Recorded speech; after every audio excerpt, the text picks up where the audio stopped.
0, 1. Let's get Hello started. and welcome to Beyond Top 10 Tennis. My name is Dr. Dr Berge and I'm your host. If you're not familiar with my work, would like to learn more about it, head on over to AM8 International, the first tennis lab of its kind worldwide that is centered on delivering top 10 tennis rankings and is 100% backed by science. Look, I'm the author of 13 books behind multiple theories and have been an elite coach for over 19 years and work with athletes around the world, Europe, United States, through Australia. I'm also the world's leading authority in this space with my research coupled with my extensive coaching background, being responsible for landmark findings to deliver the next generation of play. With new foundations this season of my latest release, My Tennis Black Book, Federer, Nadal, Serena, Djokovic, the 2025 season will deliver something new. So as always, buckle in and enjoy the ride. Welcome to another special edition of the Australian Open. Today's episode is centered on days 6 and 7 of the Australian Open, which is essentially all third round matches that have been, they're done now. And what I really want to share today, and look, if you've been following along, whether from the live draw episode through all the first round, second round matches, etc., what we've penned down. So I've been doing that in real time with you just to share the data, different implications, plays that have been tracking, corrections that have been made, and that I've been doing them essentially live with you. We've had a lot of seeds fall, but before I get into that, look, if you've been with us for some time now, thank you so much. You know what we're all about. If you are new, welcome. Thank you so much for joining us. I would encourage you to even look at or tune into early episodes, whether it is 12 months ago, our special editions for the 2024 Australian Open. Bit of a change of pace. All of my texts are in the background and available at International, Amazon, so irrespective of where you're based in the world. But more so how my work's been able to share those who are inside the 8% and why the rankings are not always true. Share more about that in, again, my latest release here. Really excited about that. And I think what's even more profound is that already we're seeing in this year's Australian Open, a lot of parts I've written about in here we're already seeing come true and underlying why that has been the case. And I'm really excited about that because you'll notice the subheading there is navigating plan towards a top 10 ranking. So if that is something you aspire to achieve, that this is definitely the one for you. Right, I really want to dive in today. We have a lot of matches, all third round matches, WTA Tour first, ATP Tour second. Over here, however, I have live scores that are underway, so I still want to keep track of what's going.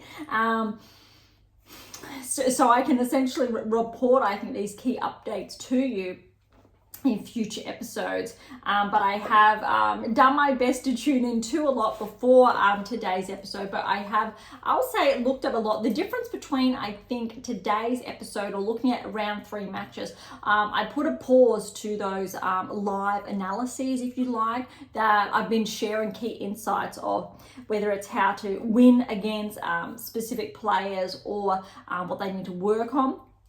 I've taken a pause for all third round matches, and this will be kick-starting again in round of 16 matches, and there is a method, or I'll say a logic behind that. But before we get into that again, let's have a look at all of the third round matches that have been underway. So it will be a little bit, I think, quicker running through all of this to begin with, because we won't have those additional insights per matches. All right, Sabalenka-Torsen, she really kicked things off. What I really liked about this, I think this is the first match Sabalenka was pushed by Torsen. Remember, Torsen won Auckland a little bit over a week ago. She faced, obviously, Osaka, had to withdraw. Very close. But look, 7-6, 7-5 in that tie-break, and 6-4. It went for just over 2 hours. And look, positive signs for Torsen for the year ahead, or season ahead.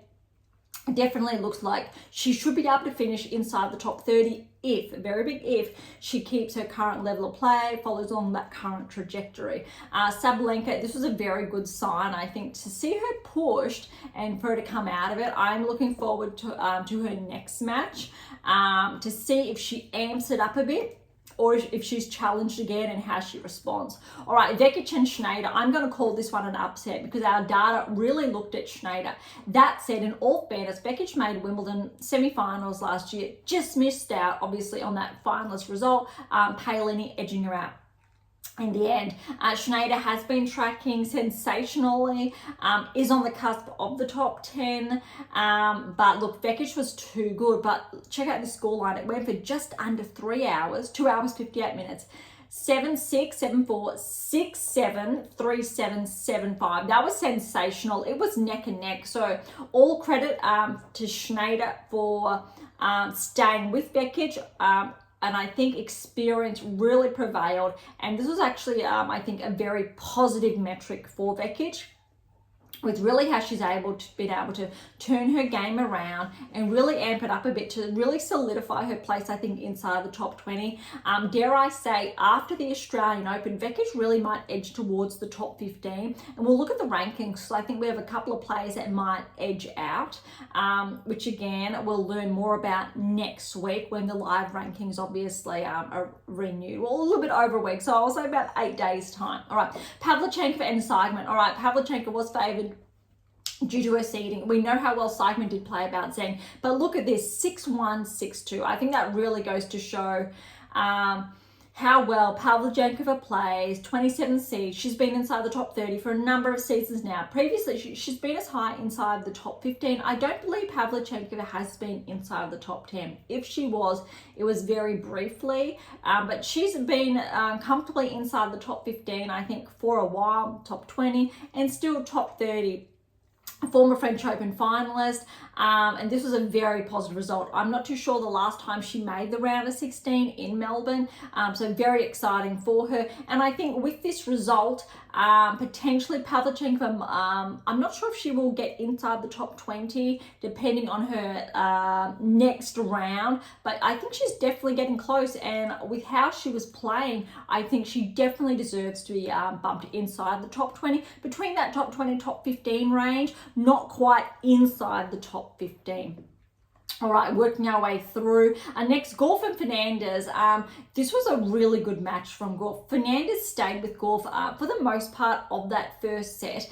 What I liked about it, it really looked like Gauff was, I won't say taking it easy, but she was just, I'll say, working through the points. She wasn't too pressed, wasn't too concerned. Also how Layla plays, but then second set amped it up a little bit where Gauff stayed on the offensive a bit more, closed out those points a bit quicker. So 4-2, just over an hour there, 116. So it was actually a very good performance from Gauff.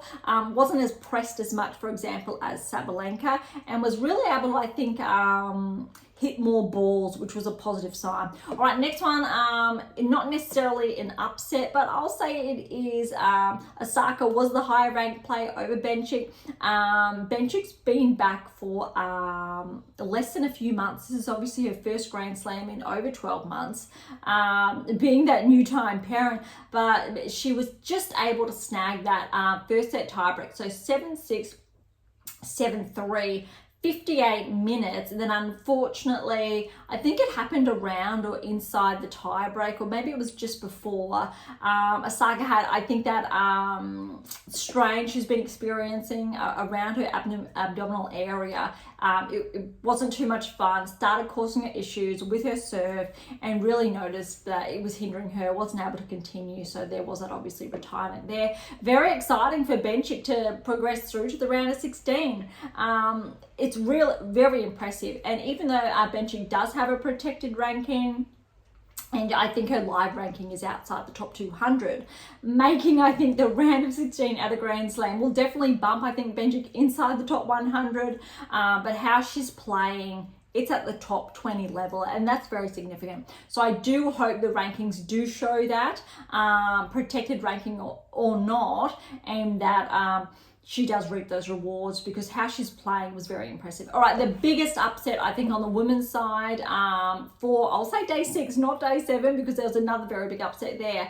Pegula, Danilovic. So remember, I'll say the last quarter of last season, I was sharing how Danilovic really started to track, had some impressive results to her name. This season, she's really amped it up a notch. We know her ranking spiked from inside the top 100 to I think she's almost or is inside the top 50 or thereabouts. Look, on paper, Pegula, this was really her match, but Danilovic, look at this 7-6, 6-1, 7-3 in that tiebreak, but she really ran away with it in the second. Interestingly, aside from Pegula's finals result at the US Open, this isn't that surprising. 2024 season, we didn't really see Pegula live up to her top 10 ranking until just before and at the US Open. And that's why if she was able to continue that trajectory that she was on, maintain her baseline, reach that next performance peak, we've spoken about that. Similar status, Swiatek, Gauff, how they finished the season, Sabalenka, how they all played, or 2 of them played United Cup, Sabalenka and Brisbane. Very, very, I think, good, positive signs. Pegula, though, she's regressed slightly. So I think this is going to be somewhat of a challenge to see, I think, how she performs, say, by the time Indian Wells Miami comes along in March. Well, she'll have a big refresh, and I'm interested to see how she performs. Otherwise, I think Pegula, she's going to be susceptible to regressing outside the top 10 potentially if she's not able to track in that respect. All right, next we got Badosa and Kostyuk.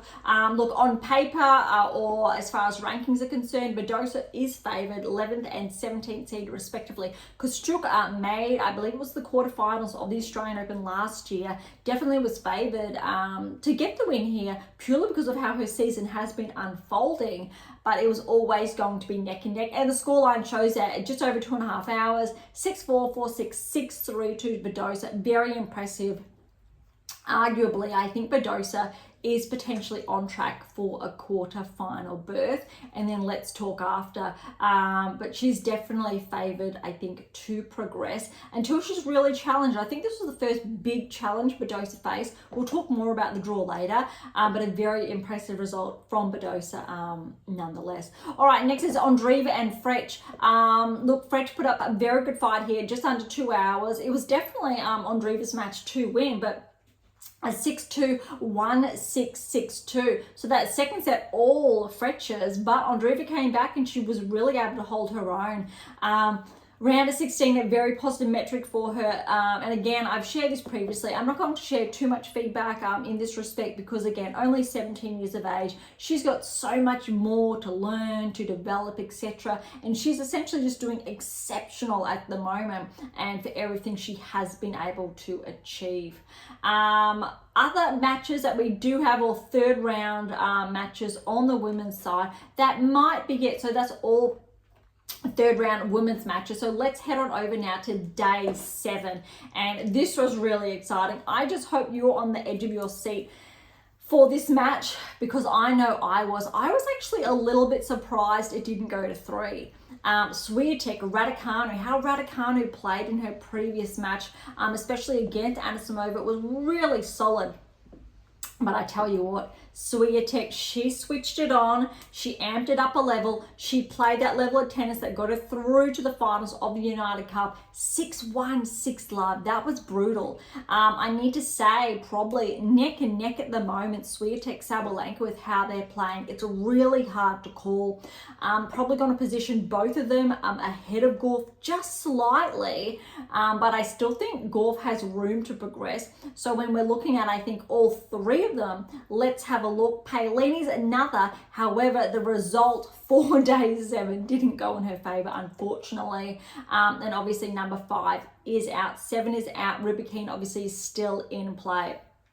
and Navarro to round out the top 8. All right, next we do have Navarro and Jabeur.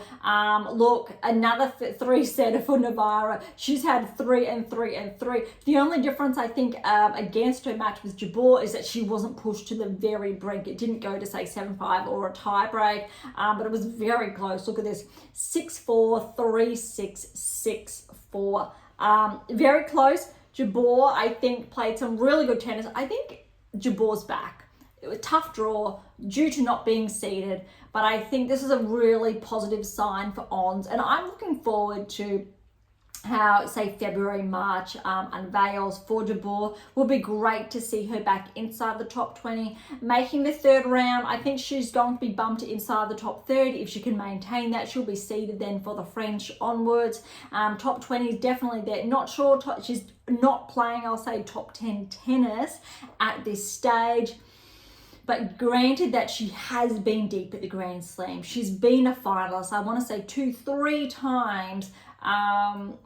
She's still got it. And I really hope this season we can see more of that. But well done to Navarro getting through that one. It definitely wasn't easy. All right, Rybakina and Yastremska. This was definitely looking towards a 3-setter. Yastremska did make the semi-finals last Australian Open, really kickstarted her year and her ranking. But look, Rybakina, she just played a clean game. 4 small errors from Yastremska. That second set was a little bit tighter, but look, it went for an hour and a half, so that's noteworthy. It wasn't, I don't think, indicative of the scoreline as such, but 3 and 4 to Rybakina. Look, it looked like Rybakina's, look, her movement wasn't the best. Definitely, I think, an area the likes of a Gorf, Sabalenka, Swiatek can potentially take advantage of. But other than that, I think Rybakina's game was relatively tight-knit, which is going to pose a bit of a danger for future opponents. Again, curious to see how Rybakina plays now that she's made it through to the round of 16. If she amps her level up a bit, or if she's just steady with her current level of play. All right, the biggest upset of day 7. I'm a little bit, I was torn. Svitolina, Paolini, a huge fan of Svitolina when she was ranked inside the top 10. I've written about it in my Tennis Black book, also in previous books. Arguably so, Svitolina is one of the most successful tennis players, just not to have won a Grand Slam. She's been ranked inside the top 10 before she went on maternity leave, started a family. So she obviously took a little bit of time away from tour. Prior to that, she was very consistently for probably a good 7+ seasons inside the top 10. When Serena Williams was at her peak, other players were winning Grand Slams. She was making quarters, semi-finals quite consistently. Just wasn't able. I believe last year even, Svitolina made it to the quarterfinals of the Australian Open. Just missed out, I think, on that semi-final spot. I believe it was quarterfinals, semi-finals, unless it was semi-finals, finals. It was very close. She was favoured, but she had to withdraw very early on in that first set, I recall, at the 2024 Australian Open, because whether it was an ankle roll or I think it was her back, something happened, but she got very, very close, and I think she would have been favoured on paper, or at least put up a really good fight. But look, this win over Paolini was huge. Paolini, look, she played great tennis first set, 6-2. Svitolina came back in the second. She was leading, and then I think Paolini was able to get a few more games. Svitolina took it 6-4. Come the third set, I think Paolini ran out of gas, in all fairness. Svitolina, she kept going. I don't think something was 100% with Jasmine, but we're yet to know if that was the case. But it definitely looked like Paolini wasn't able to run as much, wasn't as consistent in her game, wasn't hitting her shots as much, and Svitolina just maintained her level. So that third set was 6-love Svitolina, and I think that scoreline even suggests something wasn't quite right. But hour 46 minutes, huge win for Svitolina. I really hope with this scalp, Svitolina tracks all the way through to, I'll say, the semi-finals, and why not? If she goes further, you have to be in her corner to win a Grand Slam, especially with how her career has unfolded. She's definitely, I think, one of those players that is very underrated from historically the data and how that's panned out. All right, Keys and Collins. This was set up to be a huge match, potentially go to 3. I think Collins on paper was favoured. That said, Keys 19th seed, ranking she is 14. Seeds came out before. Keys did win in Adelaide. Remember, she did win over Pegula, but it was relatively close. Pegula didn't maintain that peak. Keys has been able to maintain her peak from Adelaide onwards. Very good win over Collins. It really was the server's game. There wasn't that much in it, in all fairness. Very small margin for errors. 4-4 to Keys, good match. But Collins, look, she still played steady, but Keys a little bit more consistent. The last match, I think we've got 2 more, I believe, the third round to touch on. Kasatkina, Putintseva. Definitely thought Putintseva was going to push a little bit more. We saw that in the first set, 7-5 to Kasatkina.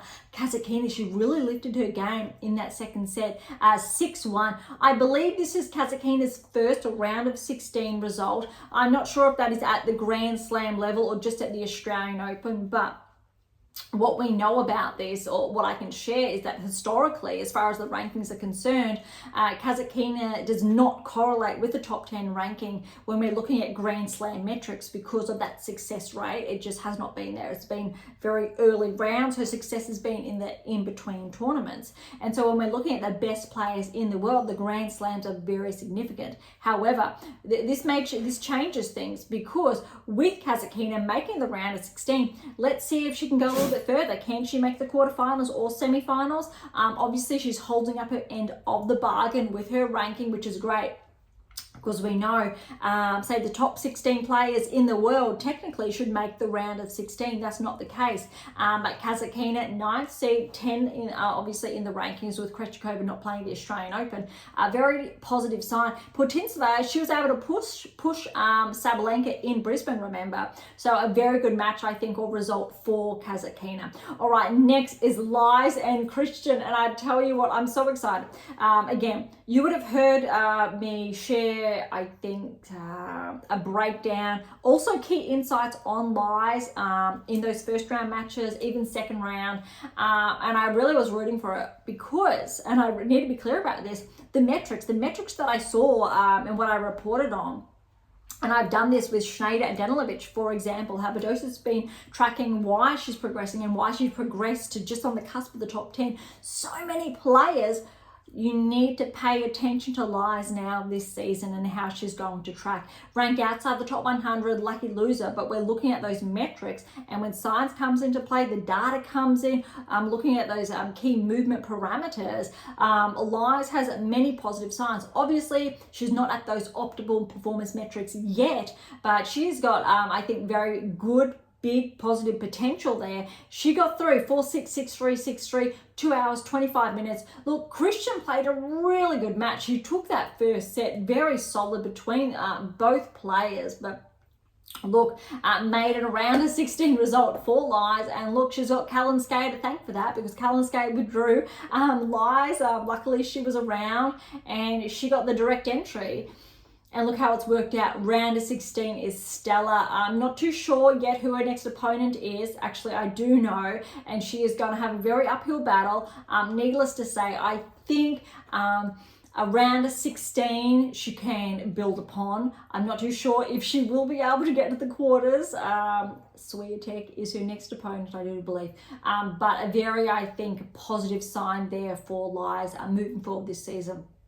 All right, next we have, I think this is the last one of the women's third round matches, Kudermetova and Haddad Maia. On paper, it was Haddad Maia, the 15th seed. Kudermetova was too good, 6-4, 6-2. However, just under, well, it was an hour and 46 minutes, so it wasn't, I think, as indicative as the score line suggests.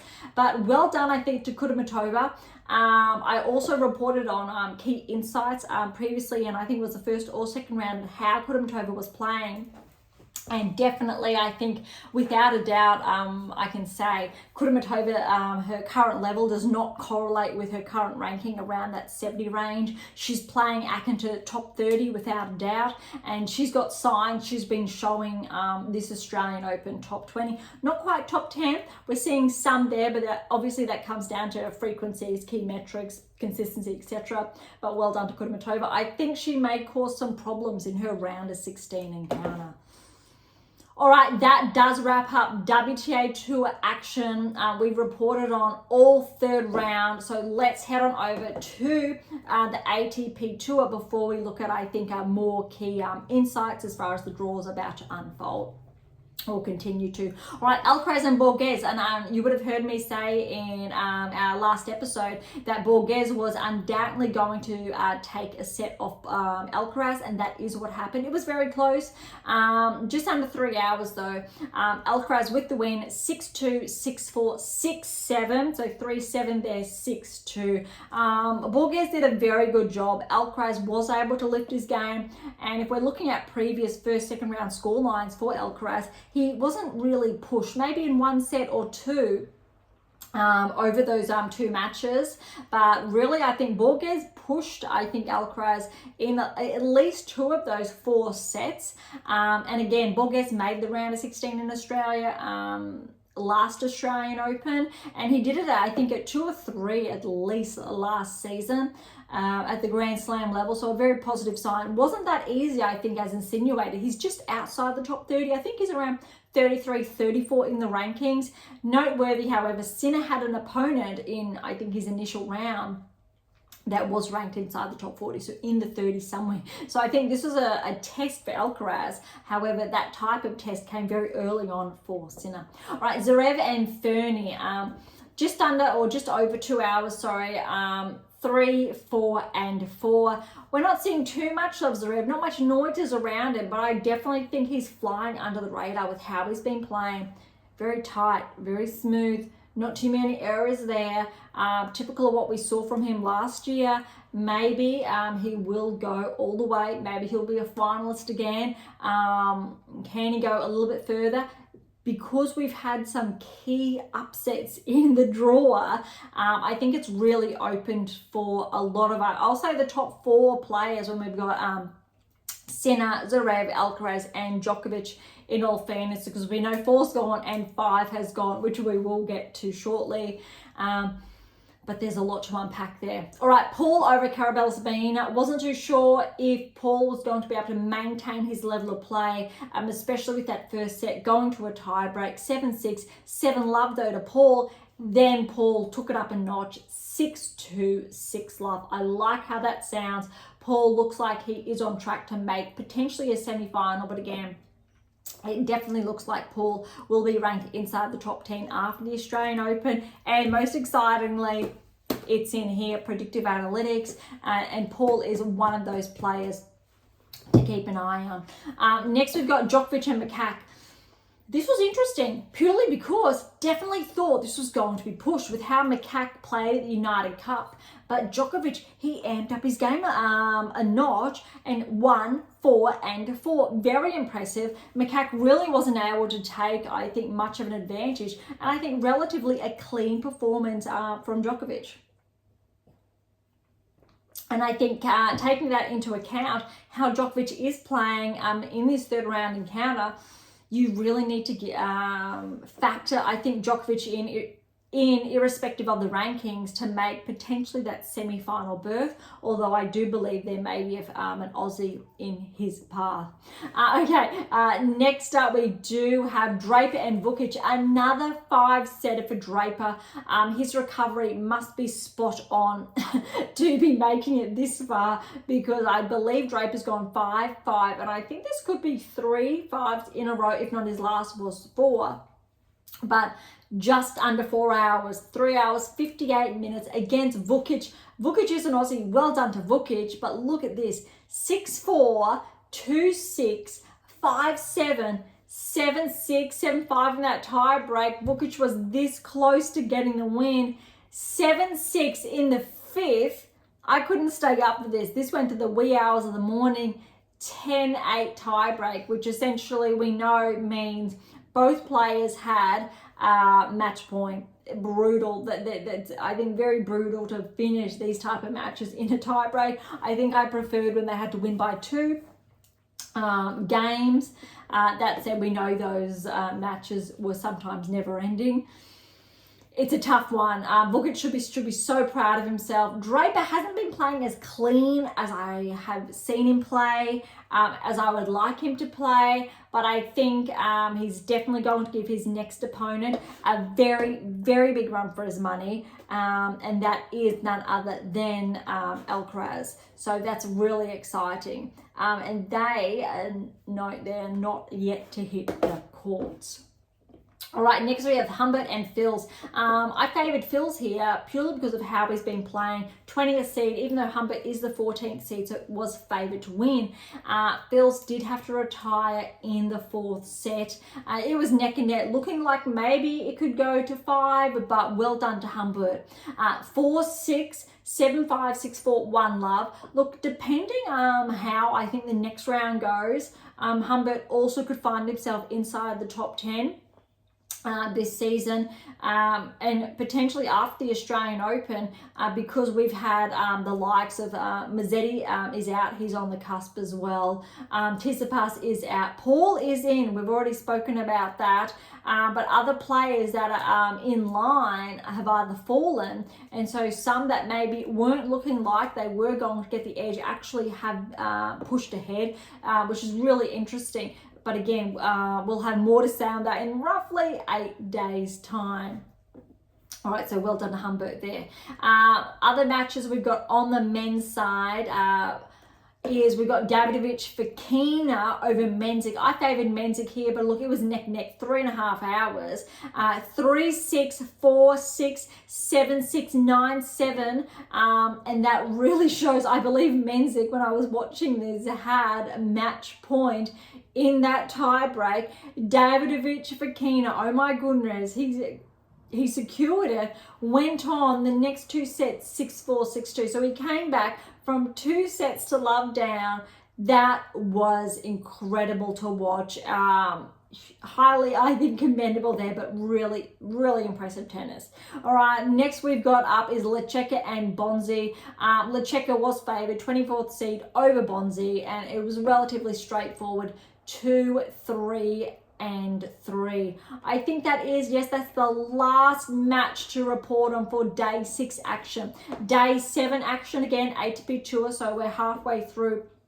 Michelson and Kasatkina. Kasatkina was favoured, but remember Michelson, he was making some inroads last season. 6-3, 7-6, 7-5, 6-2 to Michelson. That's huge. I believe that's Michelson's first round of 16 result at the Grand Slam level. Will definitely help his ranking. Arguably or potentially we'll see Michelson bump inside the top 30, if not after the Australian Open, depending how far he tracks, potentially mid-season. If he maintains his current level and trajectory. Very impressive. Kasatkina, definitely I'll say wasn't at his level, but Michelson, well done. Just over 2 hours there. Next, Dimonor and Cerrulondo, 4 sets. Dimonor lost that first set, so Cerrulondo, well done.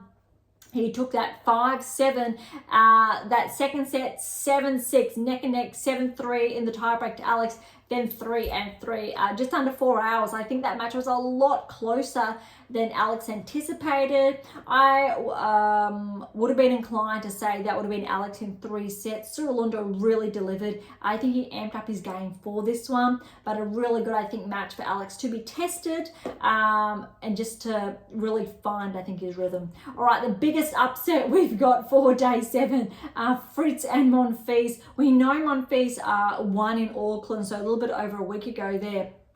But oh my goodness, this match was huge. Fritz got that first set, so 3-6. Monfils he kept at it, 7-5, and was able to obviously break Fritz's serve. Just the once, that's all it took. No breaks in that third set, 7-6, but in that tie break, 7-1 to Gale, 6-4. Again, just one break of serve, and that was very early on, I believe, in that 4th set. I was watching, but there's a lot of matches that I have looked at, covered, so I don't recall every single detail, but it was very impressive nonetheless. nonetheless. All right, Sinner and Garon, similar to Michelson, Garon has been tracking as well. However, unlike Michelson, he wasn't able to progress forward. In all fairness, he had a very big task with Sinner. A little bit over 2 hours, so 2 hours, 1 minute, 3, 4, and 2. We've seen Sinner really just play some nice, smooth tennis. I haven't really seen him pushed yet. I would like to see someone be able to really push Sinner, but I'm not sure if we're going to see that until we get to the maybe quarterfinal, semi-final stage. Next we have Shelton and Musetti. Musetti was on paper the one to win. I put Shelton to progress through 21st and 16th seeds respectively. 6-3, 3-6, 6-4, 7-6, 7-5 in that tiebreak to Shelton. Very close, just under 3 hours. I'm looking forward to seeing some of Shelton's best tennis when he played at the US Open. I think it was 2 seasons ago now. Made that semi-final berth, skyrocketed up the rankings. He was inside, I think, the top 15 or just lightly, and then he's regressed the last, I'll say, 6 months, just outside the top 20, and I think he's going to bump inside. But with this round of 16 result, Shelton should be able to bump himself back inside the top 20, maybe around that 17, 18 range, maybe higher, purely because we've had a number of players inside the top 20 already drop away. All right, last match to report on, 3.5 hours or thereabouts, Rune and Kekmanovic. Kekmanovic was looking, I think, favoured come the 4th set. Check out this scoreline though, 7-6 to Kekmanovic, and that was 7-5. Rune got the second, 6-3, 4-6 in the third. So Kekmanovic took the third, and then Rune ran away with his next 2 sets.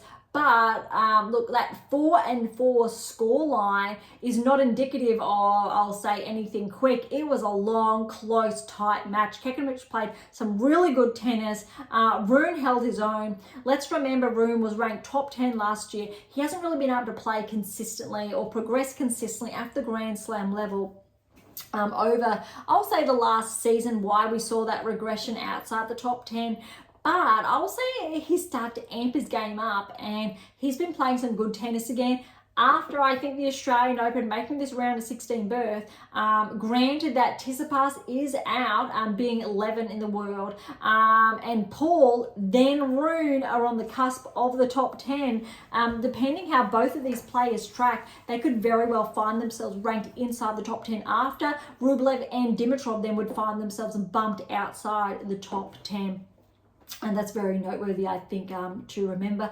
Also, we talked about it in my Tennis Black Book, or I have, and shared the data and how you can look at applying, I think, those key metrics in your game to progress too. All right, the last match, no, we got 2 more to report on to wrap up the third round. That's Thiem and Moutet. Either one of them were going to make their first round of 16 result at the Grand Slam level. Thiem, the qualifier, and look at this first set, 7-6 to Thiem, the tie-break score, and I watched this, 12-10, huge. Then Thiem was able to get the next 2, 3 and 3. That was a huge match. A bit heartbreaking, obviously, for Moutet, but Thiem, he's a qualifier. Absolutely huge tennis played. All right, next, Sonego and Marozsan to round up all the third round matches. Sonego was favoured, purely I think it was based on rankings. I had him to progress through 6-7, 3-7, 7-6, 8-6, then 6-1, 6-2. So those first 2 sets were neck and neck, could have gone either way. And I guess it's fair to say that Marozsan, he just ran out of, I think, fresh legs in those final, or that 3rd and 4th set. Sonego, he had the legs to keep going. Huge to wrap it up with that 1 and 2. All right, that's all of the third round matches. Oh my goodness, we made it. I wasn't too sure how long that was going to take, how we would get there. But look, let's have a look at what's in store for day 8. There's a lot, but even better, let's have a look at how the draw has panned out, because it's been really impressive. We do have matches unraveling as we're going live today, but heading on back over to the WTA Tour, Sabalenka and Andreeva to face off in the round of 16. Vekic and Pavlyuchencova, Gorf, Bencic, Badosa, Danilovic, Rybakina, Keys, Kudermetova, Svitolina, Navarro, Kasatkina, Lies, and Swiatek. All right, we'll do that again. So let's head on back to the data. So in Sabalenka's half, we had Sabalenka, Noskova, Fritz, Ondreeva, Pavlyuchencova, Vekic, Shnaider, Zheng. All right, let's scrap them. Zheng's out, Schneider's out, Pavlyuchencova, Vekic in, Fritz is out, Ondreeva's still in, and Noskova's out, which means in Sabalenka's part of the draw, 1, 2, 3. Okay, so there's 4 left that we were looking at, potentially predictive, 50% there. All right, Gorf, we're looking, Gorf's still in, Fernandez is out, Makova's out, Ostapenka's out, Kostyuk's out, Samsonova's out, Pegula's out, Gorf and Badosa. So there's just 2 left in that part. I'm just going to go 4. And then we've got 2. All right, in Navarro's section of the draw, Navarro's still in, Sakari's out, Azarenka's out, Kasatkina's in, Alexandrova's out, Pudtintseva's out, Kalinskaya do not play, so crossing her out, and Swiatek. So you've got 3 there. Then, all right, in Rybakina's part of the draw, we had Rybakina. We had Yastremska out, Keys is in, Collins is out, Svitolina's in, Bulta's out, Haddad Maia is out, and Paolini is out. 1, 2, 3 left there. Just to show really how the seeds have been, I think, unraveling, and also how we were looking at who was going to make it to the second round, third round, and I think we're looking pretty good at this stage. All right, let's do the men's while we're working through this. There is a method to this madness, just so we can keep, I think, WTA ATP on the same, I think, trajectory. All right, in Sinner's part of the draw, Kaboli is out, Kaknikov's out, Rune still in, Cirilundo is out now, Herkax is out, Tsitsipas is out, Diminor is in. 1, 2, 3, 3 left in Sinner's section of the draw. Fritz section of the draw, Fritz is out, Mapesh Pericard's out, Shelton's in, Mazzetti's out, Poprin's out, Tifo's out, Rublev's out, Medvedev's out, and I tell you what, that leaves 1 in Shelton's section of the draw. That's a big opening before we get to the draw. Okay, excuse me. In Djokovic's section of the draw, Djokovic is in, Makak is out, Lecheka, hold on, I believe, I'm just going to double check here. Lecheka's in, and they will face off in the round of 16. Dimitrov is out, Draper's in, Quarter's out, Thompson's out, Alcaraz. So, Djokovic, Lecheka, Draper, Alcaraz, that is 4. That's probably the biggest section. So let's have a look now in Rudd's section of the draw.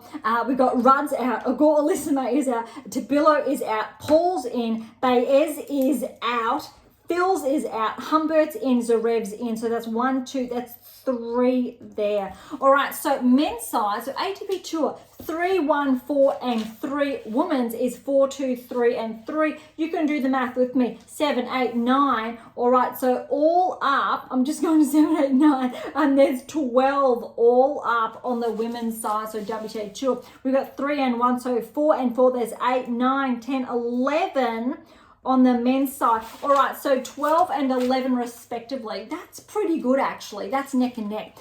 If we're looking at this between the second round, third round, first, second round, the men had more seeds drop off, more players that we looked at progressing in contrast to the women's side. A little bit of a catch up in that third round where we had some of those seeds drop off, more so than anticipated. All right, so that's just looking at, I think, those sections of the draw when we look at that 4, 5, 6, 7, 8. So the key 8 players that we were looking at in the respective sections when we're looking at really our third round encounters towards that round of 16. Now it gets a little bit more interesting. So we're turning over. I already shared, say, third round, we looked at Sabalenka, Torsen, Fritz, Ondreeva, but for Sabalenka and Ondreeva to progress through, tick. Sabalenka and Ondreeva to play in the round of 16. Next, we had Shnaider, Vekic. No, Vondrousova was out early. And then we had Pavlyuchencova. I'm not too sure, but we had Shnaider and Pavlyuchencova to play each other in the round of 16, but that's incorrect because, in fact, it was Vekic over Shnaider and Pavlyuchencova, tick. Okay, hopefully you're following along. All right, now then we had Golf Fernandez, and we did have that encounter, third round, Osaka Bencic, and rather than seeing Osaka through, because of that withdrawal, Bencic, so we're seeing Bencic and Golf in the round of 16. Next we had Badosa, Kostyuk. Badosa progressed through, and we did have with the analytics Badosa to track. However, Pegula, Danilovic, Pegula was meant to track through, but it was Danilovic. So we're going to tick that one there, Badosa and Danilovic. Next, Rybakina, Yastremska. We did have that in the third round. Rybakina did progress through. Keys, Collins, and we did have Keys to progress through. Just showing, I'm not sure if you can see that, but that's there, just in case. All right, next we had Haddad Maia and Kudermetova, but I did have Kudermetova to track. However, Svitolina, Paolini, I had Paolini to track, which means it was Svitolina. And those two will play in the round of 16. All right, Navarro, Jabeur, Navarro progressed through. Portensova, Kasatkina progressed through, and we did have that. Interestingly, Lies and Christian, I put Lies down there as well. And then Raducanu, Swiatek, and Swiatek. That is the proof there. You'll have to zoom in to see that a little bit closer. And that's really exciting. All right, and before we get to, I think, further, or the quarter semis onwards, onto the ATP Tour now. We had Sinner, Garon there, Sinner to progress, yes. Kekmanovic, Rune to progress, tick. Michelson, Kasatkina, I had Kasatkina, but we Michelson, he played exceptional, and he'll play de Minaur. So de Minaur was to progress over Cerrulondo. Fritz, Monfils, Fritz on paper, but Monfils, he progressed through. We had Shelton and Musetti, and Shelton to track, and Shelton did track through.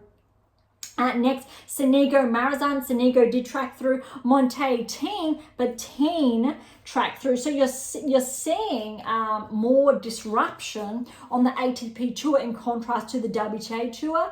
And this pattern was projected late last season. Djokovic, Makak for Djokovic to track. Lecheka, Bonzi, and for Lecheka to track. They will meet later today. Draper, Vukic, Draper to track. Borges, Alcaraz to track. Alcaraz and Draper are live or on shortly as we are going live. Bencic and Davidovich Fokina. We had Bencic, but you saw how close that match was. So Davidovich Fokina and Paul Carabello-Baines. So they will face off in the round of 16. Humbert, Fils was meant to. He had that retirement there. Humbert was able to, I think, get some really good sets under his belt, and then Zverev, Fernley. So Zverev tracking through there. All right, all of that's penned down there. There's a lot of scribbling going on, but I might sit with that between now and the round of 16 episode, because look at this. When we're looking at, I think, how the draw's paved out, so back to the WTA Tour, let's look at these halves or these quarters of the draw where I said Sabalenka, Ondreeva, Pavlyuchencova, and Vekic. So they're in their own section. That said, it looks like these players are not, they are here. I'm just thinking aloud, because this is live and we are working through this. Pavlyuchencova, I'm looking, yes. So in that section where we had all Pavlyuchencova, Vekic, Ondreeva, Sabalenka, they were all in that fourth round, so that round of 16 block. So only two of those players, and that is the toughest women's round of 16 block there, with all those players projected. All right, next, scroll down. Golf is leading here, and Badosa. So with all the rest of the players that I have touched on, Golf and Badosa were the key players in that section of the draw, or on paper that could progress. So we will see if the data's correct, if these players have tracked through, say, to the quarterfinals. Next, as we scroll down in Navarro's section then of the draw, actually no, it's Rybakina's section of the draw, just how I've written it down a bit differently. Rybakina, Keys, and Svitolina. So that's 3 of those players there. So 3 potentially, or at least one of those players will be tracking through to the quarterfinals. And then Navarro's section, Navarro, Kasatkina, Swiatek. So Swiatek, but Swiatek's obviously 2, very bottom. We should see 2 of these players as well. There is 3, but there still is a chance for Swiatek's section, still a chance for seeds, top 10 seeds to track. Rybakina's section, we will not see a top 10 player play a top 10 play in the quarterfinals. Rybakina is the only top 10 player. That draw's opened up because Paolini did fall and Collins did fall. Rybakina arguably has the easiest section of the draw. Similar with Gauff's section of the draw, she's the only top 10 player. Badosa's just slightly out, but still only top 10 player. So Gauff, Rybakina, easiest draws per the top 10. Sabalenka, also easiest draw of the top 10, only 1 player, which is her, inside the top 10 for the quarterfinals, which means for all the Swiatek fans out there, Swiatek actually has the hardest round of 16 section. And obviously moving on, the potential quarterfinal, Swiatek has the most difficult path on paper per top 10 rankings. So let's remember that hardest. I'll just pen that down. Hardest section. And I just said, there's only 1 top 10 in Rybakina's, only 1 top 10 in Gauff's, and 1 top 10 Sabalenka. Sabalenka arguably has the easiest per the rankings. Let's pen that down, easiest. And then I will go easy for Gauff's, and easy per top 10 Rybakina. So that is a very big contrast. All right, let's see how the men's draws pan out. All right, quarterfinals potentially in Sinner's section of the draw. So turn over the page. Sinner, there are 3 of 4 seeds in this section of the draw, but there will potentially be 2 top 10s, which could be Sinner and de Minaur. So 2 top 10s are still in Sinner's section. Before we go to who has the hardest, let's break it down. All right, Monfils, Shelton, Sonego, Teen. That's the easiest section of the draw. There are no players here seated inside the top 10. Let's put down easiest. Without a doubt, that is the easiest section of the draw. No, 0 top 10 players. That's huge because we've seen in this section Fritz fall and Musetti fall at that stage. All right, Djokovic's section of the draw, there is still the potential for 2 top 10s, which means Djokovic and Alcaraz are on a collision course for the quarterfinals. 2 top 10s, which means Sinner's section has the potential for 2 top 10s as well. So I'll say that's neck and neck from that perspective.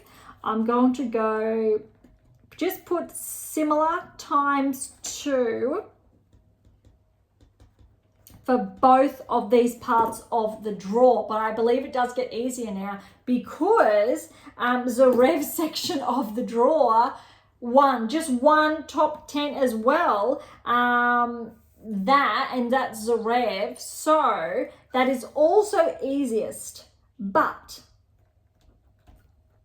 second, because there is a top 10 player, which is Zverev. Shelton has a path. How exciting is that for Shelton to potentially make his second Grand Slam or quarterfinal, potentially a semi-final there, because he is the player favourite. He needs to get past Monfils though. That's huge. But that's really interesting when we're looking at, all right, let's break down as far as seeds are concerned, how many top 10 WTA players are left. We've got Sabalenka. When we're looking at round of 16, we've got Gauff still in action. Rybakina still in action. Navarro, Kasatkina still in action. Swiatek. So there are 6 times WTA seeds at the round of 16. All right, as far as the men's are concerned, how many do we have? We've got Sinner. We've got Alex, so Diminor for those who are not familiar. We've got Djokovic, round of 16. We've got Alcaraz, we're up to 4. And Zverev, look at that, 5. All right, so 5 times ATP seeds at the round of 16. This time last year, I believe it was a little bit different. ATP was ahead, so WTA Tour players are maintaining that hold ahead of ATP Tour players. These metrics I find very interesting because it does tell a story as far as the top 10 rankings are concerned as the year obviously progresses. So WTA is leading as far as, but okay, let's track on back because the likelihood of these players progressing. So if we go back to the WTA Tour, likelihood that we will in the quarterfinals see a top 10 player in, Sabalenka's half. Gauff's half, we should see a top 10 player. Both of them are the only ones in their respect. Rybakina is still there, so potentially will make a quarterfinal, but they will be new. But definitely, Swiatek is the only half that will have more than 1, so 2 top 10 players there. Potentially guaranteed if Swiatek tracks, because she'll play Navarro or Kasatkina. Lice could cause a huge upset, but just going on paper there. But it looks like, all right, let's do some live analytics with you. If I say, for example, we're going to do this, Swiatek through to the quarters, Swiatek tracking and Navarro. So I'm going to say we've already got the round of 16 quarters now, and I did promise you at the beginning of the episode we would do this. Let's go Kasatkina over Navarro. That's tough, but Kasatkina is playing some very good tennis. Navarro, as far as the data is concerned, Navarro really should be tracking. Kasatkina's been playing very clean. Well, this is a tough one, this neck and neck. I'm going to, maybe there's going to be an upset. Kasatkina, purely because how she's been playing this Australian Open. Navarro's been challenged. It's really going to go either way. And Swiatek, then you need to favour over Lies. Swiatek, Kasatkina for a quarterfinal.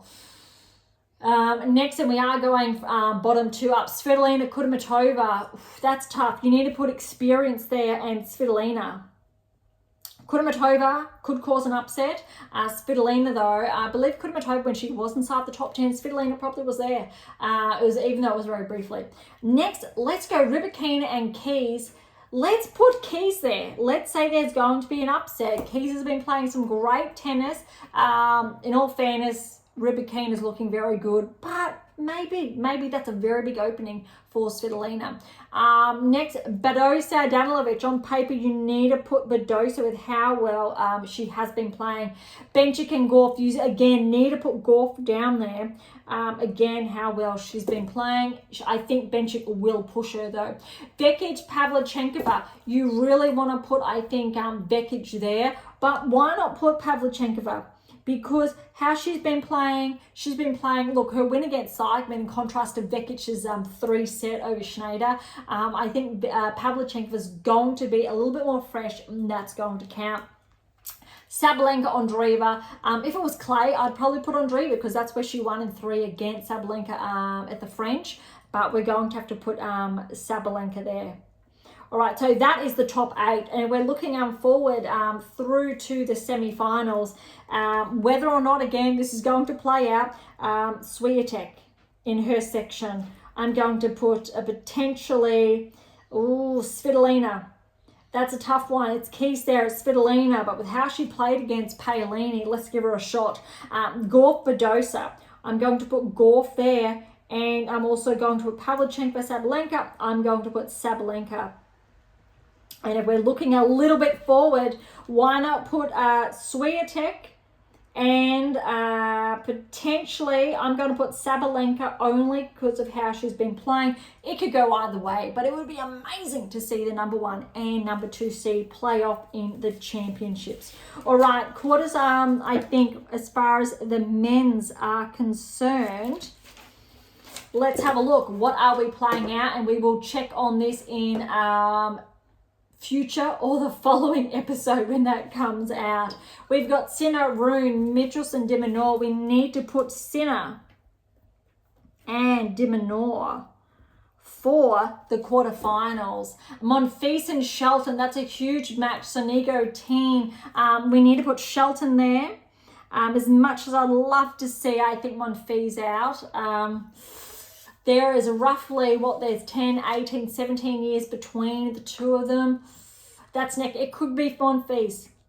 Shelton, Monfils, that's tough. I'll put down Shelton, but this is my word. It very well could be Monfils. Sonego and Teen. I'm probably going to put Sonego down. Pure, oh, actually, it's really tough. This is a tough one because Teen's coming off a 3-set. Sonego, let's put Teen. Let's put a qualifier.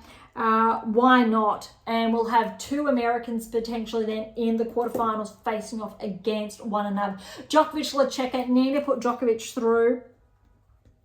And then we do have Draper and Alcaraz. I'm going to put Alcaraz through to the quarterfinals, but mark my word, I believe Draper could very well, I think, push Alcaraz. I don't know how far that could be, whether it's 4 or more, but I think that it could be very interesting nonetheless. Davidovich, Fokina and Paul, on paper, need to put Paul through. Humbert, Zverev, need to put Zverev through. All right, semi-finals. Let's have a look at this. Look, this is tough. Sinner's been playing some really good tennis. As an Aussie, I would love to see de Minaur through. On paper, I need to put Sinner. Unfortunately, I need to put Sinner down there purely because how he's been playing. It could change with how he plays in his round of 16 match, because again, these are just, we're looking at potentials. All right, Shelton, Teen. Let's go Shelton. This is all potential. And then Djokovic, Alcaraz. I think you need to put Alcaraz down there.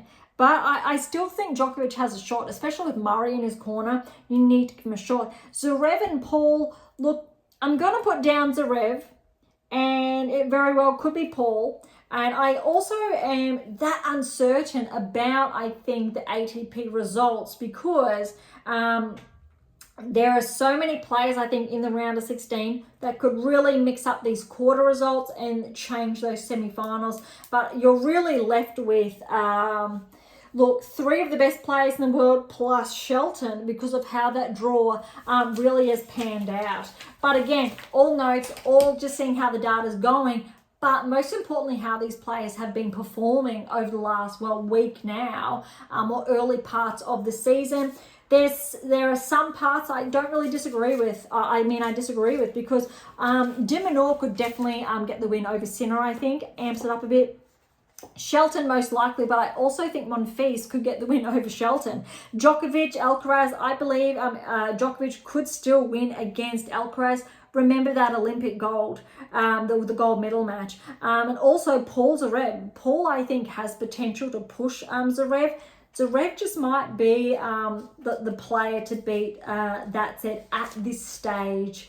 But Paul also could be too good. As far as the women are concerned, Kasatkina, depending on Swiatek's level, Keys, Svitolina, it could very well be Keys. Obviously, on paper, it actually is Keys. Badosa, Gauff, look, Badosa could cause an upset, definitely. Depending on how I think Gauff plays or what her level is like in her round of 16.